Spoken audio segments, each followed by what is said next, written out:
ଆଉ ଛିଟିକି ପଡିବୁନୁ, ଛିଟିକି ନ ପଡିବାକୁ ଥିଲେ କଣ ଆମେ ତମକୁ ଡାକିଥାନ୍ତୁ। ମତେ ମୋ ସାଙ୍ଗ କହିଲା ଆସେ ଆମ ଗାଁ ଯାତ୍ରାରେ ମେଲୋଡି ଡ୍ୟାନ୍ସ ଚାଲିଛି, କିଏ ଗୋଟେ ମାନସୀ ପଣ୍ଡା ଆଇଛି। ମୁଁ ଇନଷ୍ଟାଗ୍ରାମରେ ଘାଣ୍ଟୁ ଘାଣ୍ଟୁ ମିଳିଗଲା ଆଉ ବାଃ ଉତ୍ତମ।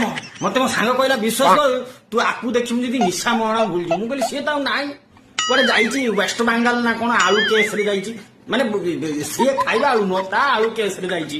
ମୁଁ କହିଲି ଠିକ ଅଛି ଆକୁ ଟିକେ ଦେଖିଦବା। ବଢିଆ ଜିନିଷ ହେଇଛି ଆଉ, ମାନେ ଡ୍ୟାନ୍ସ ଭଲ ହେଇଛି। ମୁଁ ସେଇଟା କହୁଛି ସବୁବେଳେ ଏଇ ଯୋଉ ଡୁଏଲ ମିନିଂ କଥାବାର୍ତ୍ତା ଚିନ୍ତା କରୁନ, ଏଇଥିପାଇଁ ଖରାପ। ମୁଁ ଶଳାଟା ଏବେ ଶୋଇବା ଲୋକ, ମୁଁ ଉଠିକି ଆସି କାକୁତି ଦେଖୁଛି ମେଲୋଡି ଡ୍ୟାନ୍ସ ସରିଗଲାଣି। ଆଉ ଥରେ ପୁଣି ତମ ଗାଁକୁ ଯେତେବେଳେ ମେଲୋଡି ଡ୍ୟାନ୍ସ ଡାକିବ ମତେ ଶଳା ଆଗରୁ ଡାକୁଥିବୁ। ମୁଁ ଗାମୁଛା ପତ୍ର ଧରିକି ଆସି କମ୍ବଳ ଗୋଟା ରିଲିଫରେ ମତେ ମିଳିଛି, ମୁଁ ତାକୁ ଆଣି ଘୋଡେଇ ହେଇକି ବସିକି ଦେଖିବି।